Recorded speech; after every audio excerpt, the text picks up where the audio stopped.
আমাদের দলীয় কার্যালয়ে উঠে খুঁচিয়ে খুঁচিয়ে তাদেরকে মেরেছে।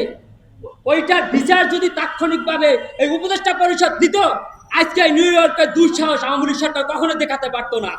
বিমানবন্দরে কিভাবে জুলাই যোদ্ধাদের উপর আক্রমণ চালিয়েছে এবং ডিম নিক্ষেপ করেছে এবং বিচ্ছিন্নভাবে গালিগালাজ করা হয়েছে।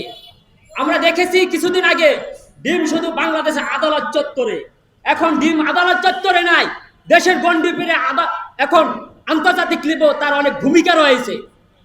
আমরা দেখেছি গত 29 আগস্ট ডাকসুর সাবেক বিবি গণ অধিকারের সভাপতি নুরুল হক নূর সহ কেন্দ্রীয় সাধারণ সম্পাদক ছাত্র অধিকার পরিষদ নাজমুল হাসান এবং সাংগঠনিক সম্পাদক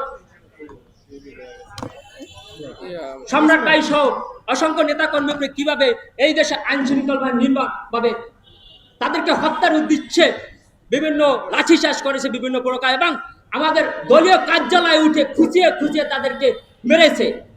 ওইটার বিচার যদি তাৎক্ষণিকভাবে এই উপদেষ্টা পরিষদ দিত, আজকে নিউ ইয়র্কের দুঃসাহস আওয়ামী লীগ সরকার কখনো দেখাতে পারতো না। আমাদের এই মাথাভাঙ্গা উপদেষ্টা পরিষদ তাদেরকে যে সংস্কারের বাণী শোনাচ্ছে, সংস্কারের নামে বাণী শোনাতে দেখে দেশে এখন কুসংস্কারে ভরে ফেলেছে তারা। আমরা দেখেছি যেমন বিচার বহির্ভূত বিভিন্ন হত্যাকাণ্ড হচ্ছে, সেখানে তাদের কোনো ভূমিকা নাই। স্বরাষ্ট্র উপদেষ্টা জাহাঙ্গীর আলম দেখেছি বিভিন্ন জায়গায় তাদের একটা সাংবাদিকের বহন নিয়ে যায়, তাকে বলতে শুনেছি, বাবু তুমি খেয়েছো কিনা, তোমার টিপ বাঁকা হয়েছে, তোমার স্বামী দেশে না বিদেশে, তুমি কয় টাকা বেতন পাও, বাড়ি কয় টাকা পাঠিয়েছো, এটা শোনার জন্য তাকে উপদেষ্টা পরিষদে বসানো হয়নি।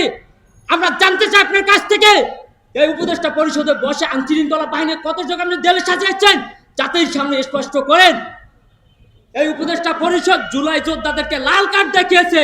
আমরা বলতে চাই, যাদের রক্তের বিনিময়ে কামের বিনিময়ে আমরা উপদেষ্টা পরিষদে বসেছে, তাদের সাথে লাল কার্ড দেখিয়ে চোখ রাঙিয়ে কথা বলবেন না।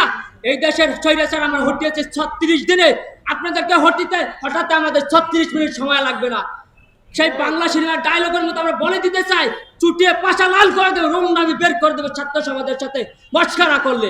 এখনো সময় আছে, আপনারা আপনাদের ভুলগুলো সহ্যে আইনের শাসন কায়েম করুন এবং জুলাই সহযোদ্ধাদের উপরে যে নির্মম তাদেরকে লাঠিচার্জ করা হয়েছে, বিভিন্ন হে প্রতিবন্ধ আওয়ামী লীগ সরকার দুঃশাসন তাদের নেতাকর্মীরা চালিয়েছে, সেটা তাদেরকে আইনের আওতায় এনে নিয়ে বিচার কার্য আপনারা কার্যকর করেন। বিচার বহির্ভূত এইরকম ঘটনা চলতে থাকলে দেশে কখনোই আপনারা দেশের সংস্কার না করে একটা নির্বাচনের রোডম্যাপ ঘোষণা করে দিয়েছেন, ফেব্রুয়ারিতে নির্বাচন। আপনারা কতটুকু আইন শৃঙ্খলা বাহিনী জেলে সাজাতে পেরেছেন, নিন্দা জানিয়েছেন। শুধু নিন্দা জানালেই হবে না, আপনারা যদি তখন কার্যকর ভূমিকা নিতেন, আজকে জুলাই যোদ্ধাদের উপরে এইরকম ডিম নিক্ষেপ করার মতো দুঃসাহস তারা কখনো পাইতো না। সর্বশেষ একটা কথাই বলতে চাই, নিউ ইয়র্ক এবং গণ অধিকার পরিষদের নেতাকর্মীদের উপর হামলায় যারা জড়িত, তাদেরকে অনতি বিলম্বে চিহ্নিত করে আইনের আওতায় আনতে হবে। ধন্যবাদ সবাইকে।